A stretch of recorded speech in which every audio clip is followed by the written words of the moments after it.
I wake up in complete darkness. Above me are hundreds of meters of ocean. Below me is a depth where no light exists. And if I don't reach the surface soon, my heart, the size of a car, will stop right here in the cold water. Open my eyes. The ocean around me is freezing. My body is heavier than a plane, bigger than any animal that has ever lived on Earth. But none of that matters right now. I need air. One stroke of my tail, then another. The pressure squeezes against my body as I rise through the dark. Somewhere far above me, I finally see light. And then the surface burst out of the ocean and release a massive cloud of warm air into the sky. This is my first breath of the day. I'm a blue whale, the largest creature in the history of Earth. And today, you're going to live one full day through my eyes. After the first breath comes something stronger, hunger. For you, hunger is an empty stomach. For me, it's a body so massive that every minute without food burns energy I can't afford to lose. A whale my size cannot waste time for long. I don't hunt sharks. I don't chase giant fish. I don't tear prey apart with sharp teeth. My prey is tiny krill. Small creatures no bigger than your finger. Alone, they are almost nothing. But when millions gather together, they become a living cloud drifting through the ocean. Somewhere in this endless blue, I have to find them. I dive again. The sunlight above me fades fast. The water grows colder, darker, heavier. My body moves slowly, but every stroke of my tail pushes me deeper into the abyss. I listen to the ocean. I feel currents sliding across my skin. Tiny changes in the water tell me where life might be hiding. Sometimes I think I've found food, but it's only empty water filled with drifting shadows and particles. I keep swimming. Every second costs energy. Every failed search makes the next breath more expensive. Then the ocean changes. The water ahead begins to move like a living storm. A giant red cloud appears in front of me. Krill. Millions of them. If I miss this chance, I could spend hours searching again. So I attack. I surge forward and open my jaws wide enough to swallow a small car. For a few seconds, I become a living vacuum, pulling the ocean into my mouth. Tons of water explode down my throat as the folds beneath my jaw stretch outward to hold an entire section of the sea. From above, it would look slow and graceful, but inside the swarm, it is chaos. For the krill, I am not peaceful. I am an extinction event moving through the ocean. I close my mouth and force the water back out through the baleen inside my jaws. The water escapes. The krill do not. One mouthful, then another, then another. Millions of tiny lives become the energy keeping my giant body alive for one more day. But feeding in the open ocean comes with another danger, one far louder than hunger. But the ocean never stays quiet for long. While I feed, something changes in the water around me.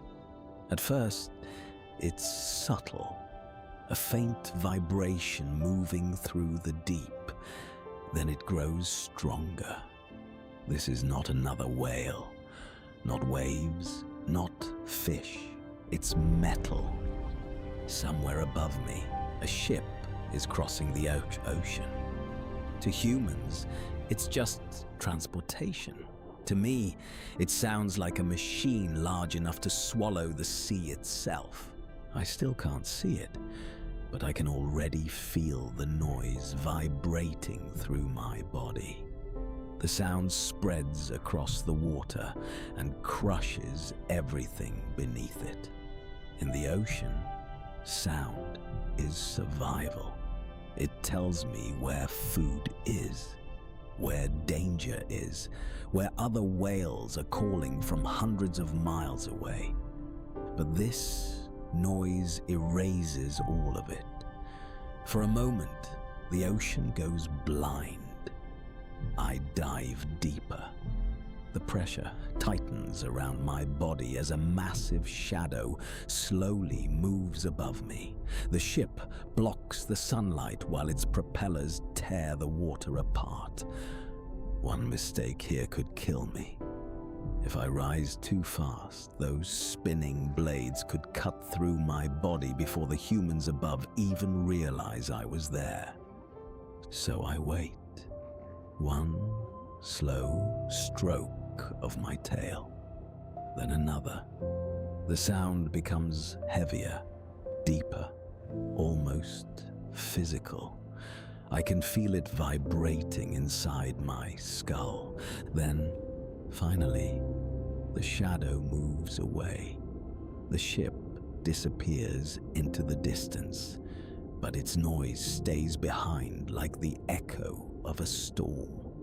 Even after it's gone, the ocean still feels wrong. Slowly, the water becomes quiet again, and then I hear something else. A deep call moving through the darkness, another blue whale. The sound comes from far away, maybe dozens, maybe hundreds of miles from me. But underwater, voices travel farther than light ever can. I answer. My call rolls into the deep and disappears into the endless blue. We may never see each other. We may never swim side by side. But for a few moments, the ocean no longer feels empty. And somewhere out there, another giant hears me answer back. The day starts to slow down. The light above the ocean fades into a cold silver glow. I sink deeper again, not fast like before, but steady, careful. The water changes layer by layer. Every depth feels different, warmer, colder, heavier. Here, there is almost no color, only pressure and silence. Sometimes small lights appear in the dark, living creatures glowing for a second before disappearing again. I don't think in words. I feel everything. Instead, distance, temperature, space around me. I am the largest animal on Earth, but the ocean is larger. It could hide me completely and still have room left over. When I rest, I can't fully stop. I still need to go up for air. That means even sleep has risk. One mistake, one wrong depth, and I don't come back up.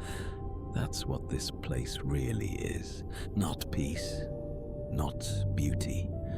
A system where even giants have to be careful just to exist. There are no walls here, no ground, no direction that lasts. I move forward, but the ocean erases every trace of me a few seconds later. Sometimes I wonder if that's what being alone really means here. Not sadness. Just endless space with nothing holding you in place. Far away, I hear distant cracks of ice. A faint sound of other life moving somewhere I cannot see. I answer with a slow call that disappears into the dark water. No one is close, but I keep moving anyway. One stroke of the tail, then another. As long as I have air left inside me, I keep going. By evening, I rise to the surface again. The ocean feels calmer, but it never really becomes safe. The light above me is fading, turning the water into a cold silver mirror. I break the surface and release a slow breath into the air. For a second, everything goes quiet. Air, water, silence. But my day is not over yet. I survived the hunt. I escaped the noise. I felt another whale calling from across an impossible distance. And still, none of that guarantees tomorrow. Because tomorrow, I have to do it all again. Find food. Avoid danger. Follow sound through an ocean that can hide anything or erase everything. You spent one day inside my body, inside the largest animal that has ever lived on Earth. But now you know something most people never think about. Being this big doesn't make you safe. It just makes every mistake more expensive. One missed breath, and I don't come back. I take one last slow inhale. My body sinks back under the surface, and the light above me disappears. The ocean closes over me again, and for a moment, it feels like the world is holding its breath with me. If you stayed this long, you didn't just watch a story about a whale. You lived it. Now, tell me something. Whose body should we enter next?